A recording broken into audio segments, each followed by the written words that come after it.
बिस्मिल्लाहिर्रहमानिर्रहीम। अस्सलामुअलैकुम स्टूडेंट्स, हमने BSN थर्ड सेमेस्टर की subject adult health nursing start ली थी। एडल्ट हेल्थ नर्सिंग में हमने यूनिट 3 स्टार्ट किया है, जो कि जेनिटो यूरिनरी ट्रैक्ट डिसऑर्डर्स है। इनमें से फ़र्स्ट वन डिज़ीज़ UTIs हमने पढ़ लिया, जो कि हमारे चैनल के प्लेलिस्ट में मौजूद है और उसका लिंक आप लोगों को इस वीडियो लेक्चर के डिस्क्रिप्शन के एंड में मिल जाएगी, वहाँ से आप स्टडी कर सकते हैं। आज का जो हमारा टॉपिक है वो है disease number 2, renal abscess and renal tuberculosis. तो स्टूडेंट्स, आज के लेक्चर को स्टार्ट करने से पहले आप लोगों से एक रिक्वेस्ट है कि चैनल को सब्सक्राइब करें, वीडियो को लाइक करना ना भूलें और बेल आइकन को प्रेस करें, ताकि नेक्स्ट जो वीडियो लेक्चर बनेगी उसकी नोटिफिकेशन आप लोगों को जल्द से जल्द मिल सके। तो स्टूडेंट्स, स्टार्ट लेते हैं रीनल एब्सिस। रीनल एब्सिस क्या है?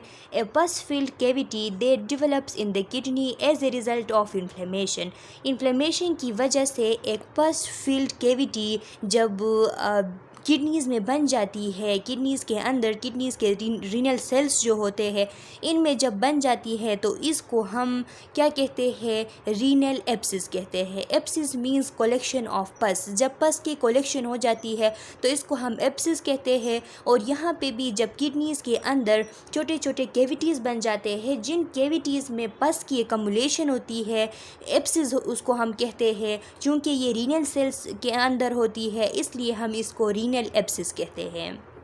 इस पिक्चर में आप लोग देख सकते हैं, यहाँ पे एक पस फिल्ड सेल्स जो है वो आप लोगों को दिखाया गया है, जिसमें पस जो है वो फिल्ड है और वो येलो कलर का हो चुका है।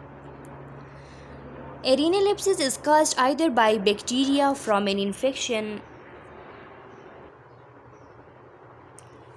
Bacteria form an infection traveling to the kidneys through the bloodstream, or by a urinary tract infection traveling to the kidney and then spreading to the kidneys tissue. Renal abscess की वजह क्या होती है?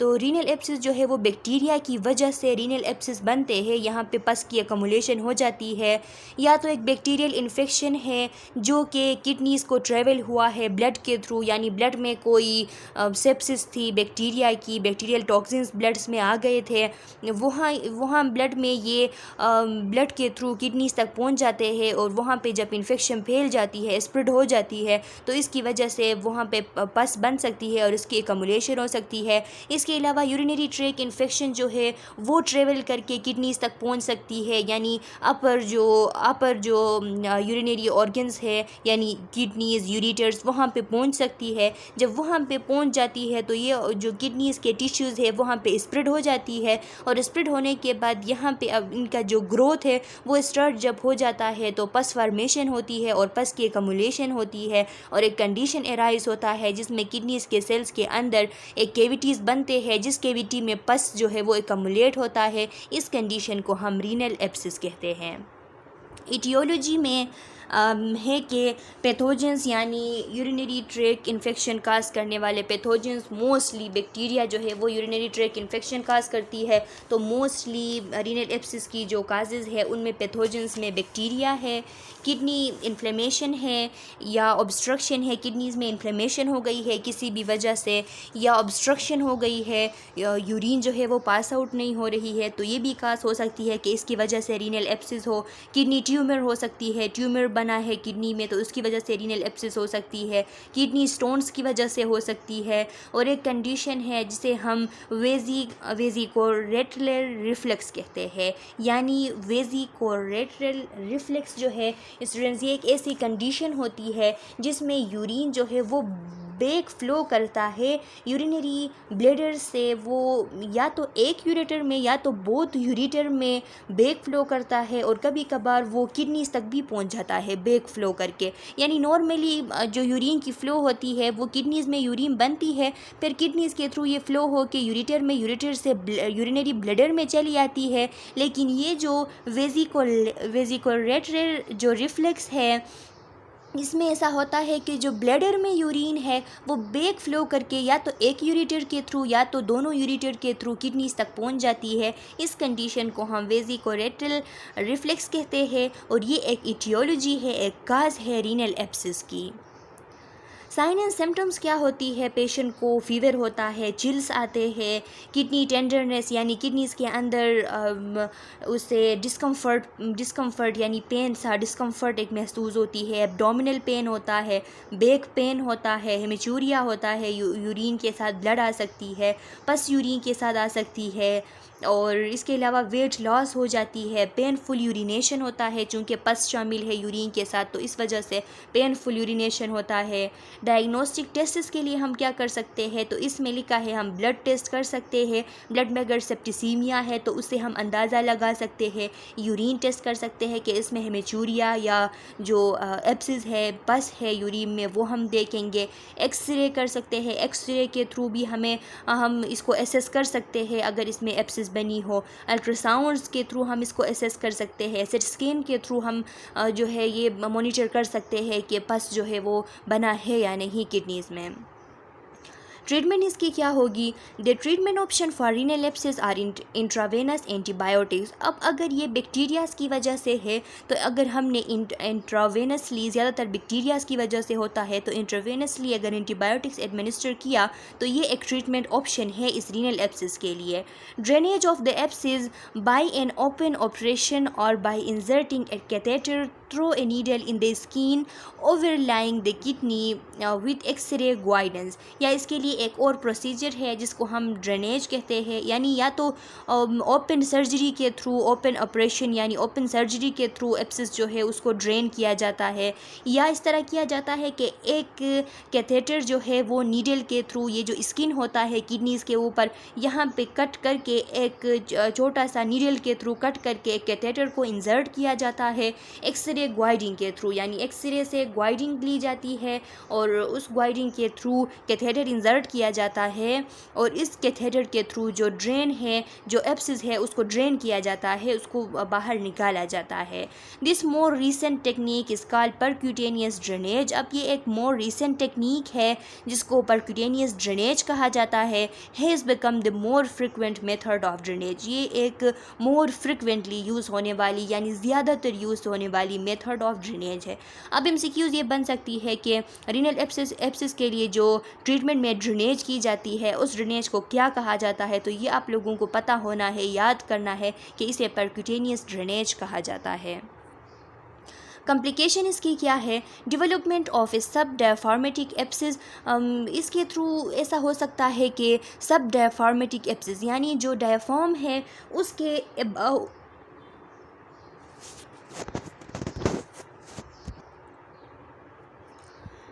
Abscess जा सकती है, यानी डायफार्म के अबाव भी एब्सिस जा सकती है। इतना ज़्यादा एब्सिस फॉर्मेशन होता है कि वो डायफार्म के भी ऊपर चला जाता है। इसको कहते हैं सब डायफार्मेटिक एब्सिस। और एम्पाइमा है स्टूडेंट्स। एम्पाइमा एक कंडीशन होती है जिसमें जो लंग्स और लंग्स के जो मेम्ब्रेन्स है यानी जो प्लूरल मेम्ब्रेन्स है उनके दरमियान भी जो कैविटी होता है यानी जो प्लूरल कैविटी होता है, और लंग्स के और प्लूरल मेम्ब्रेन के दरमियान जो कैविटी होता है, इस कैविटी में पस जब जमा हो जाती है, पस की कलेक्शन हो जाती है, तो इस कंडीशन को हम एम्पाइमा कहते हैं। तो एम्पाइमा भी हो सकती है। Fistula form to the stomach, small bowel और लंग्स। फिस्टुला फॉर्मेशन हो सकती है। फिस्टुला किसे कहते हैं? कोई भी एबनॉर्मल कनेक्शन, जब बॉडी के पार्ट्स के दरमियान एबनॉर्मल कनेक्शन होती है तो इसको हम कहते हैं फिस्टुला। तो एबनॉर्मल कनेक्शन बन सकती है स्टमक और इंटेस्टीन के दरमियान, या स्टमक लंग्स या इंटेस्टीन या लंग्स के दरमियान। परफोरेशन हो सकती है एब्डोमिनल कैविटी में या कोलोन में, परफोरेशन हो सकती है यानी सुराख बन सकती है इसकी वजह से। सेप्सिस हो सकता है, पूरे बॉडी में जो है वो पस है तो उसमें जर्म्स है, पूरे बॉडी में फैल जाती है। रीनल फेल्यूर इसकी वजह से काज हो सकती है। नर्सिंग डायग्नोसिस इसके लिए क्या है? हम क्या लिख सकते हैं नर्सिंग डायग्नोसिस में? तो हम लिख सकते हैं कि पेशेंट को एक्यूट पेन है क्योंकि इन्फ्लेमेशन है पेशेंट को, और ये इन्फ्लेमेशन क्यों हुआ है? क्योंकि पेशेंट के किडनीज़ में एब्सिस है। या ये लिख सकते हैं कि एक्सेस फ्लूइड वॉल्यूम है, क्योंकि सोडियम रिटेंशन है। सोडियम जब रिटेंशन है तो वाटर भी रिटेंशन हो जाती है। जब वाटर की रिटेंशन होती है तो एक्सेस फ्लूइड वॉल्यूम होती है, और ये इसलिए होती है क्योंकि रीनल फंक्शन इम्पेयर है, यानी यूरिन जो है पास आउट नहीं हो रही, ऑब्स्ट्रक्शन है। या ये लिख सकते हैं कि यूरिनरी एलिमिनेशन जो है वो इम्पेयर है, क्योंकि डिजीज़ प्रोसेस है, अंदर एब्सिस फॉर्मेशन है।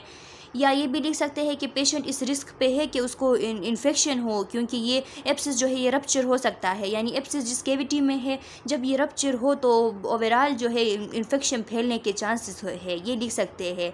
स्ट्रेस और एंजाइटी है इस डिज़ीज़ से रिलेटेड, ये भी हम लिख सकते हैं। नर्सिंग इंटरवेंशंस, हम इन कंडीशन को ट्रीट करने के लिए क्या करेंगे, वाइटल साइंस को एसेस करेंगे, हम जो प्रिस्क्राइब मेडिकेशंस है वो एडमिनिस्टर करेंगे, एनाल्जेसिक प्रोवाइड करेंगे, एडमिनिस्टर करेंगे ताकि पेन रिलीफ हो, डायूरेटिक्स ड्रग्स हम एडमिनिस्टर करेंगे ताकि यूरिनेशन इंक्रीज़ हो। डायूरेटिक्स क्योंकि ये जो है यूरिनेशन को इंक्रीज़ कर देते हैं, और जब यूरिनेशन इंक्रीज़ हो जाती है तो अंदर का जो इन्फेक्शन वगैरह है वो साफ़ हो जाते हैं। इस वजह से डायूरेटिक दे सकते हैं, यानी फ्लूइड की रिटेंशन होती है वो भी ख़त्म हो जाती है इन डायूरेटिक्स के थ्रू। पेशेंट को इनकरेज करते हैं कि वो इमोशनल सपोर्ट प्रोवाइड करे, ताकि जो पेशेंट को हम इनकरेज इसलिए करते हैं, उसको हम चाहते हैं कि उसको हम इमोशनल सपोर्ट प्रोवाइड करें ताकि उसकी जो स्ट्रेस लेवल है और एंजाइटी है वो थोड़ा रिलीफ हो सके। अच्छा स्टूडेंट्स, अब रीनल ट्यूबरक्लोसिस है, तो ट्यूबरक्लोसिस का नाम आपने सुना है। ट्यूबरक्लोसिस जिसे हम टीबी कहते हैं, एक बैक्टीरिया होता है माइकोबैक्टीरियम ट्यूबरक्लोसिस उसका नाम है।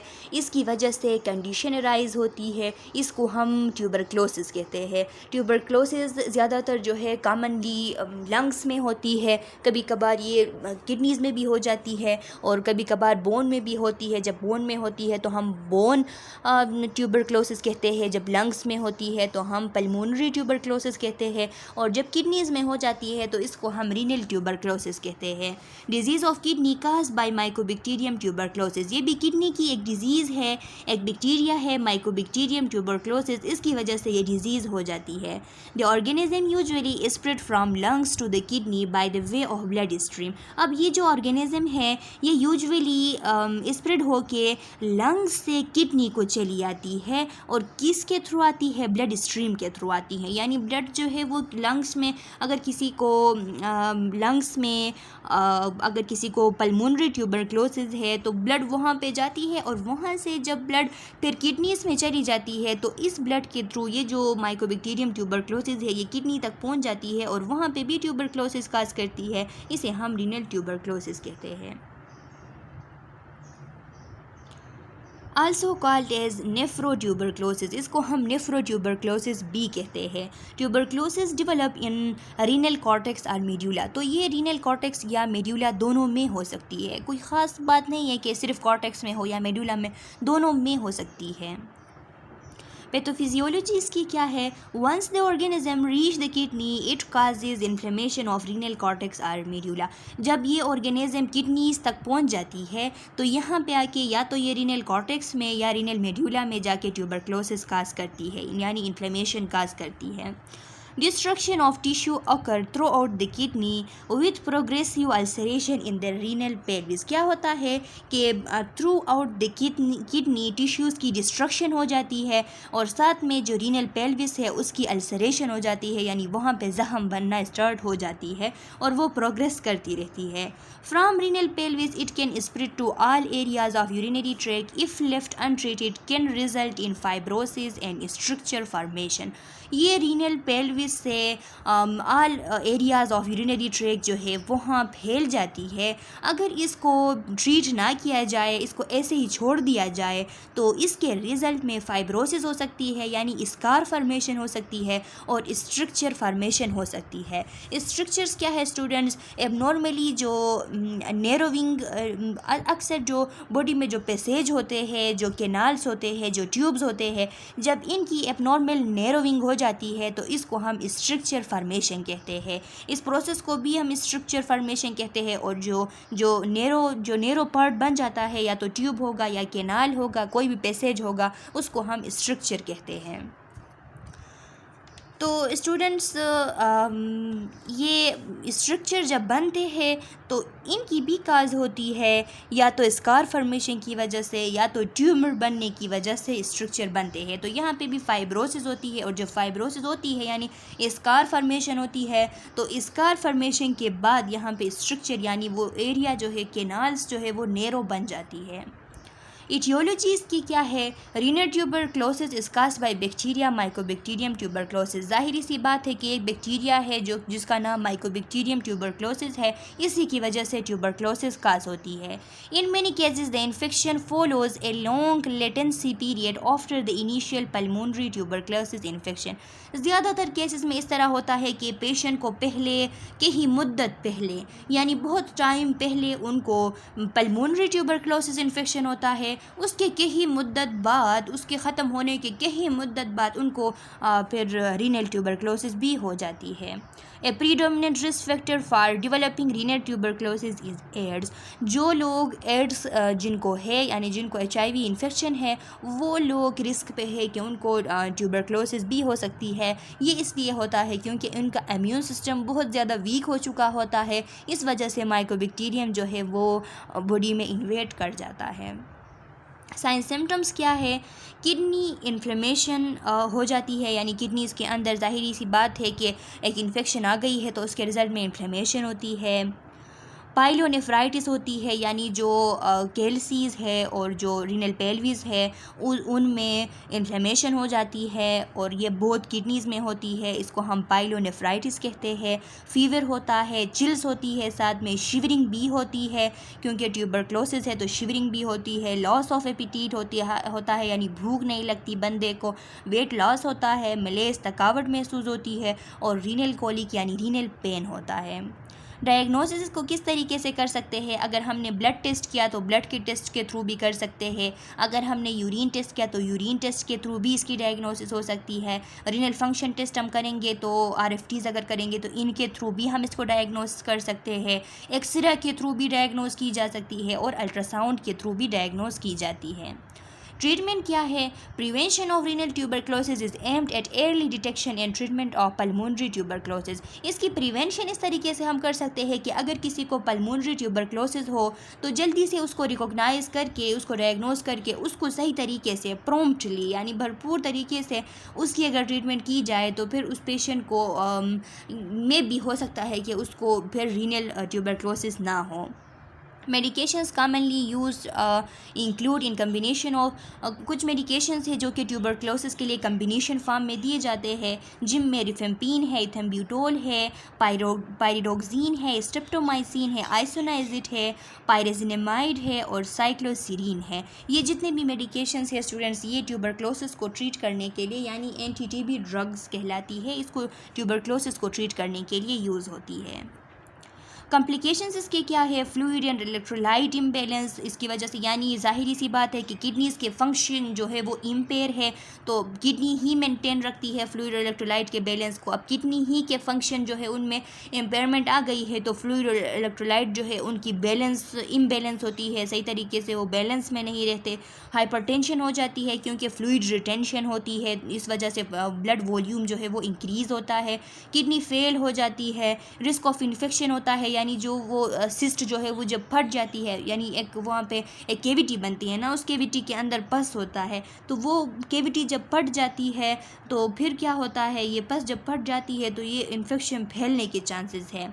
नेफ्रोलिथिएसिस होने के रिस्क है स्टूडेंट्स। नेफ्रोलिथिएसिस यानी जो किडनीज़ में जो स्टोन फॉर्मेशन होती है, इसको हम नेफ्रोलिथिएसिस यानी या यूरोलिथिएसिस या इसको हम रीनल कैल्कुलाई भी कहते हैं।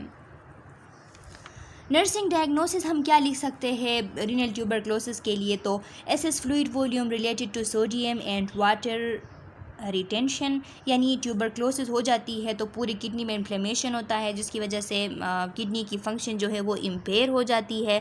अब किडनी की फंक्शन जो है वो जब इम्पेयर हो जाती है तो इसकी वजह से सोडियम और वाटर की रिटेंशन हो जाती है, तो हम ये लिख सकते हैं कि एसेस फ्लूइड वॉल्यूम है। इम्बैलेंस न्यूट्रिशन है, यानी लेस देन बॉडी रिक्वायरमेंट, क्योंकि पेशेंट को एनोरेक्सिया है, ट्यूबरक्लोसिस की वजह से पेशेंट को भूख नहीं लग रही है।